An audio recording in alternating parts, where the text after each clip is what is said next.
environmental and conservation issues. And so 5% will go into general revenue. Make no mistake about this is not a completed issue. This is one step in the process. It is the policy-making body of this state that will decide whether this is done legislatively. It's the members of the House and the Senate who will decide whether this passes or not.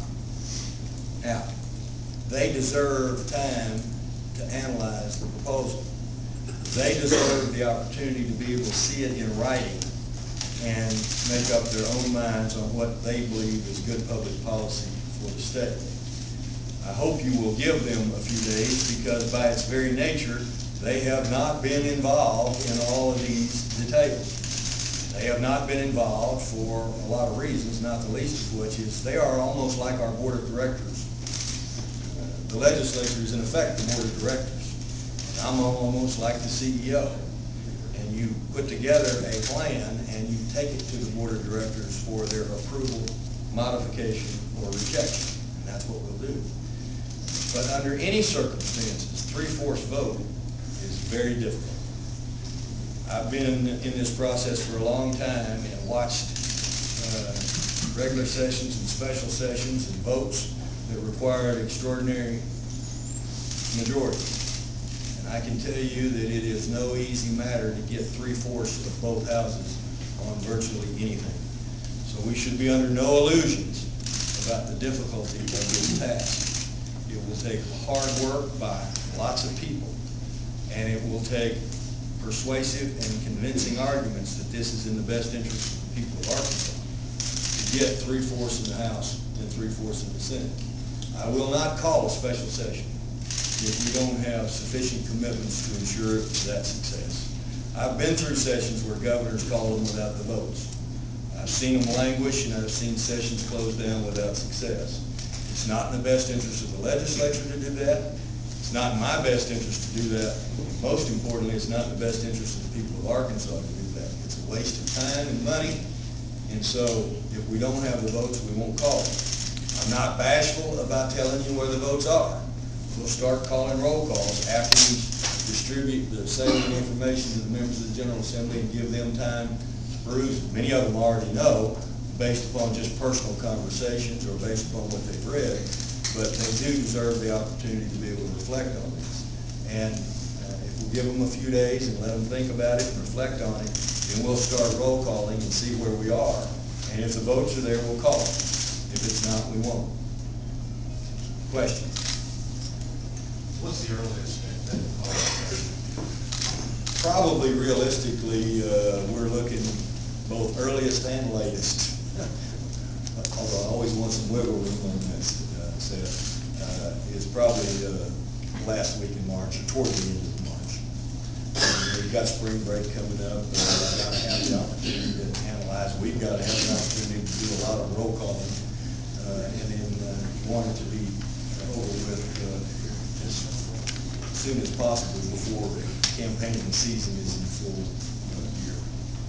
Do you have a deadline for when you want to get the commitments and make a decision? No, I don't have an artificial date deadline, but keeping in mind that we're looking toward the last week in March for a realistic time frame, it obviously would have to be before that. Have you gotten started getting commitments yet?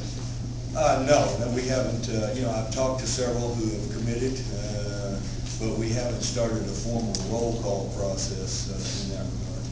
So at this juncture, I wouldn't tell you we have a single vote, although there's lots of members who have indicated support. Will the industry help? The industry has indicated they will help me. Governor, talk about how challenging it was to come to this day. Well, it was challenging from a number of standpoints. I mean, whatever you do, somebody's not going to like it.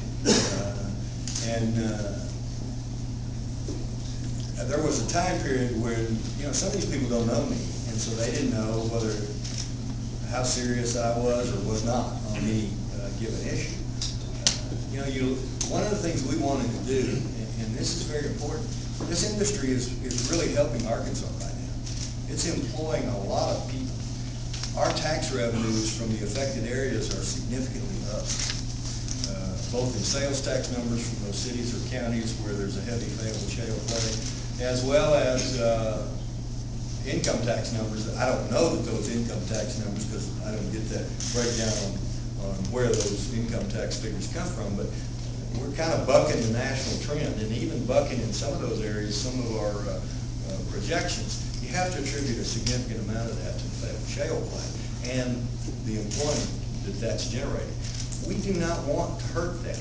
That's why I thought it was important to try to fashion something that the people of Arkansas deserve, which is compensation for a non-renewable resource, that when it's gone, it's gone. Treating Arkansans and future generations of Arkansans comparable to the way the people in Texas or the people in Oklahoma treat their future generations for the loss of that non-renewable resource. But doing it in a way that doesn't adversely impact the ability for that economic activity to continue. I've never been bashful about it. You get some people that say, well, we don't care whether they're here or not.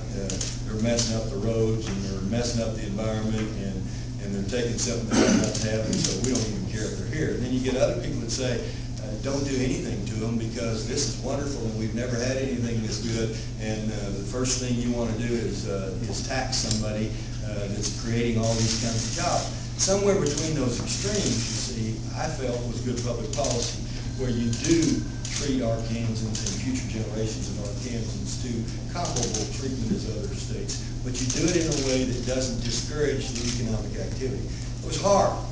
It was very hard, and there were some folks sometimes who just walked away and said, we're never going there. And I said, fine. But they did come back. What happens if this fails?